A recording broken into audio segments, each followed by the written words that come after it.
Galuh dan Rana adalah teman sekelas. Mereka berdua ingin melanjutkan ke perguruan tinggi dan jurusan yang sama melalui jalur SMPTN menggunakan nilai rapot mereka. Diketahui nilai rapot Galuh dan nilai rapot Rana mempunyai rata-rata yang sama. Demikian juga grafik perkembangan nilai dari semester ke semester untuk nilai rapot Galuh dan nilai rapot Rana sama-sama naik. Secara klasikal, ranking Galuh lebih bagus dibandingkan dengan nilai Rana. Akan tetapi, pada saat pengumuman, justru Rana yang dinyatakan lolos, sedangkan Galuh malah dinyatakan tidak lolos. Ingin tahu kenapa bisa seperti itu? Tonton video ini sampai akhir.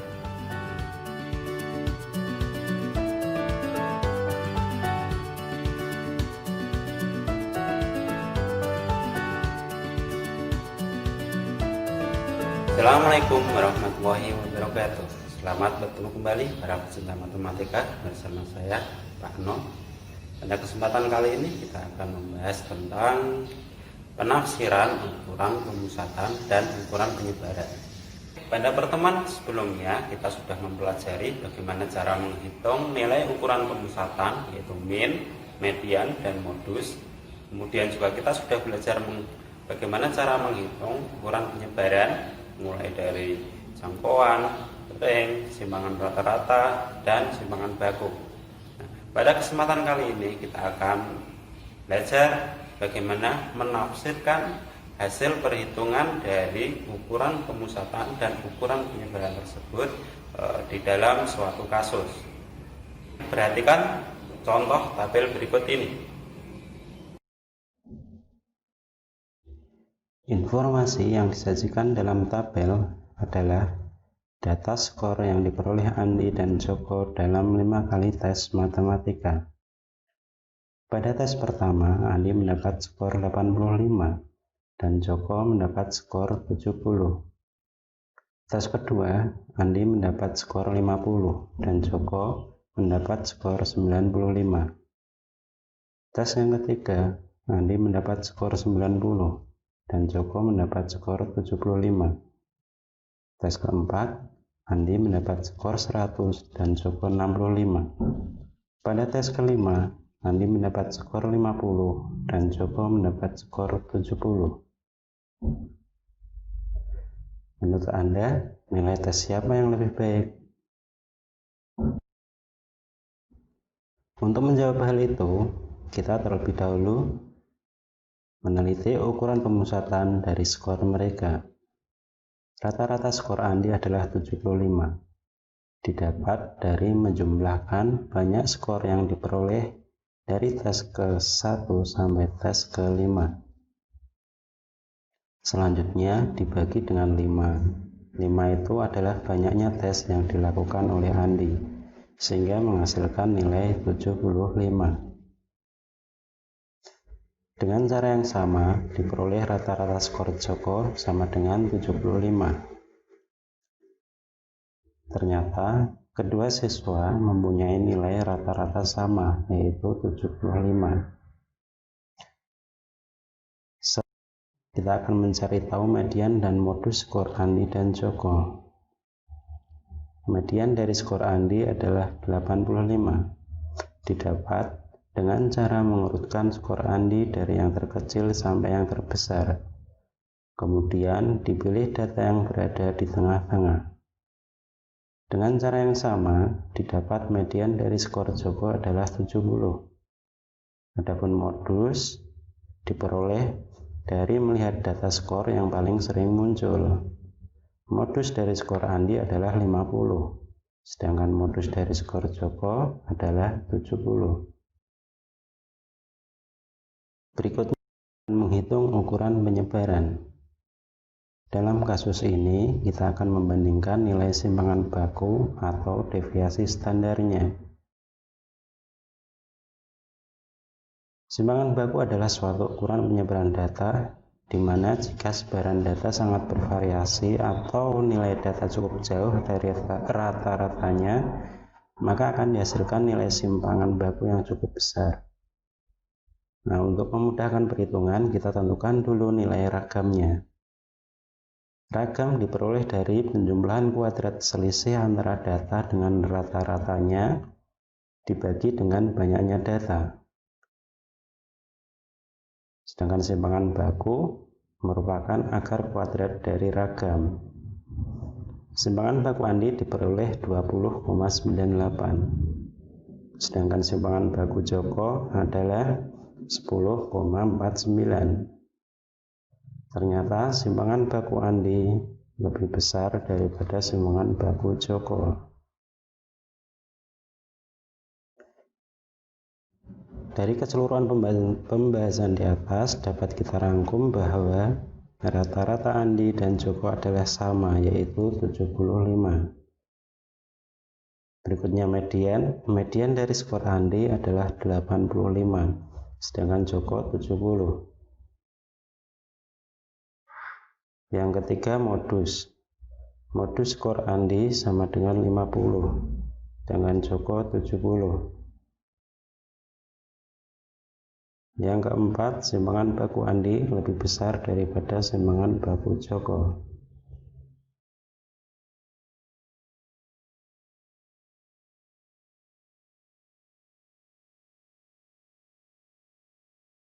Median dan modus Joko mempunyai nilai yang sama, yaitu 70, dan lebih mendekati rata-rata dibanding median dan modus skor Andi.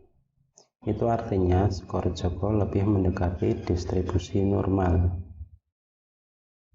Sedangkan penyimpangan skor Andi terhadap rata-rata lebih besar daripada Joko, yang ditunjukkan dengan simpangan baku Andi lebih besar daripada simpangan baku Joko. Hal ini menunjukkan bahwa skor Andi lebih bervariasi daripada skor Joko, dan skor Joko lebih stabil. Lalu, apakah kesimpulannya? Siapakah yang lebih baik? Untuk menjawab pertanyaan itu, kita kembali dulu ke pengertian ukuran pemusatan dan ukuran penyebaran. Ukuran pemusatan merupakan nilai tunggal yang digunakan untuk mewakili suatu kumpulan data dan menunjukkan karakteristik dari data. Umumnya, parameter pertama dan utama untuk menggambarkan suatu data adalah ukuran pemusatannya, yaitu min, median, atau modus. Kemudian ukuran penyebaran. Ukuran penyebaran merupakan ukuran yang digunakan untuk menentukan apakah suatu nilai rata-rata dapat mewakili sekelompok data atau tidak. Ketika nilai penyebarannya kecil, maka data dikategorikan homogen. Ketika nilai penyebarannya besar, maka data dikategorikan heterogen atau sangat bervariasi. Nah, kasus semula.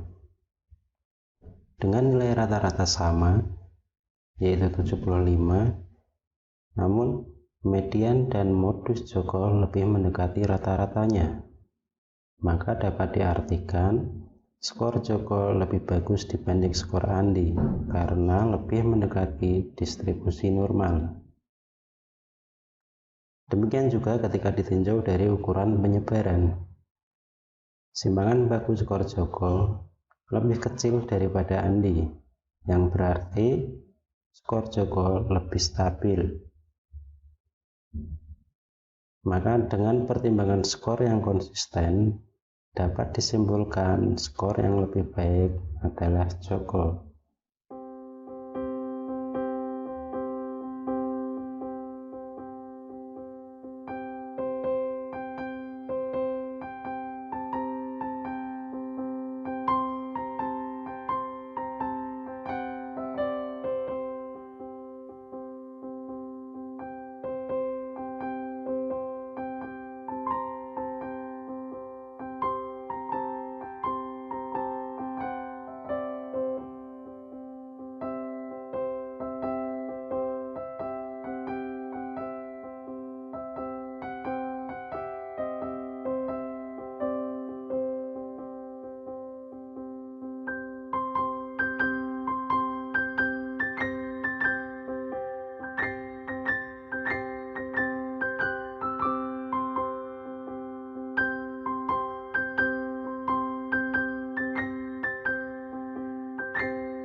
Demikianlah materi tentang menafsirkan hasil perhitungan ukuran pemusatan dan ukuran penyebaran data. Ternyata di dalam menyimpulkan suatu data, kita tidak bisa hanya menggunakan salah satu ukuran saja, tetapi kita harus memandang dari semua ukuran, baik ukuran pemusatan maupun ukuran penyebaran data. Saya kira materi tentang statistika sampai di sini. Kita bertemu kembali pada materi yang berikutnya. Saya Ari, wassalamualaikum warahmatullahi wabarakatuh.